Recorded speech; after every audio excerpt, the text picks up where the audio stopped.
Hi guys, আজকে আমি যাচ্ছি কসবার একটি ঐতিহ্যবাহী জায়গা যেটা মিনি সাজেক নামে পরিচিত। গাইস, সম্পূর্ণ ভিডিও দেখলে বুঝতে পারবেন জায়গাটি কেমন, জায়গাটির ভিউ কেমন। হাই গাইস, ব্লগ উইথ সিফাত। আজকে আমি যাচ্ছি কসবার ঐতিহ্যবাহী জায়গা যেটা মিনি সাজেক নামে পরিচিত। গাইস, আমি মিনি সাজেক যাওয়ার উদ্দেশ্য মাত্র একটা সিনজিতে উঠলাম।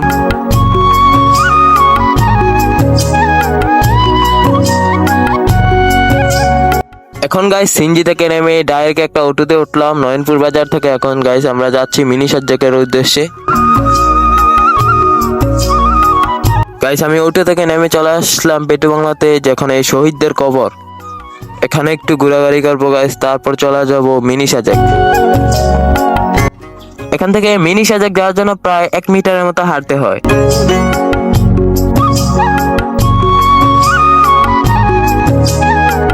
গাইস, আমি মিনি সাজেক এসে পড়লাম। 20 টাকা টিকিট দিয়ে ঢুকতে হলো। দেখতে পাচ্ছেন অনেকগুলা দোলনা আছে এখানে। জায়গাটা অত্যন্ত সুন্দর, অনেক ভালো পরিবেশ, মনোরম পরিবেশ। উপরে যে দেখতে পাচ্ছেন গাইস, এগুলো হচ্ছে হোটেল। এখন আমরা আস্তে আস্তে উপরে উঠবো, ভিউ গুলা দেখবো।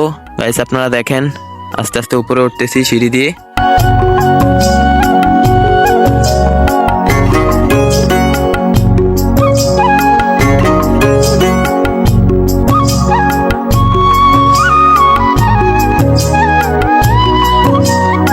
সিঁড়ি দিয়ে এখন আমরা উপরে উঠে পারলাম। এখন আপনাদেরকে সম্পূর্ণ ভিউটা দেখাবো, দেখতে থাকে।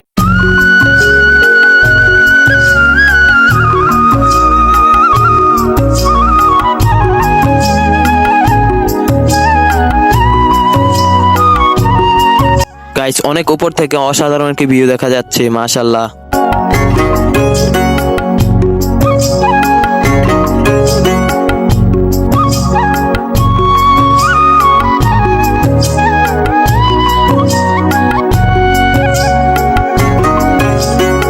গাইস, আমি এখন একটু ধুলুনিতে উঠে পড়লাম, ধুলুনি চলতেছি।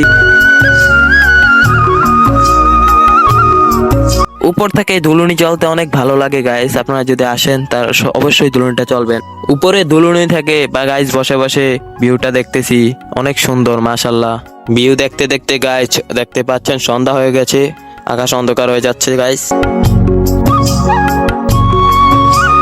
এখন আমি একটু নিচে এসে পড়লাম, বাড়ির উদ্দেশ্যে রওনা হব। দেখতে পাচ্ছেন রাত্রে এনে হোটেলগুলো অনেক সুন্দর মাশাআল্লাহ। গাইস, এটাই ছিল সম্পূর্ণ ব্লগ। ধন্যবাদ সকলকে।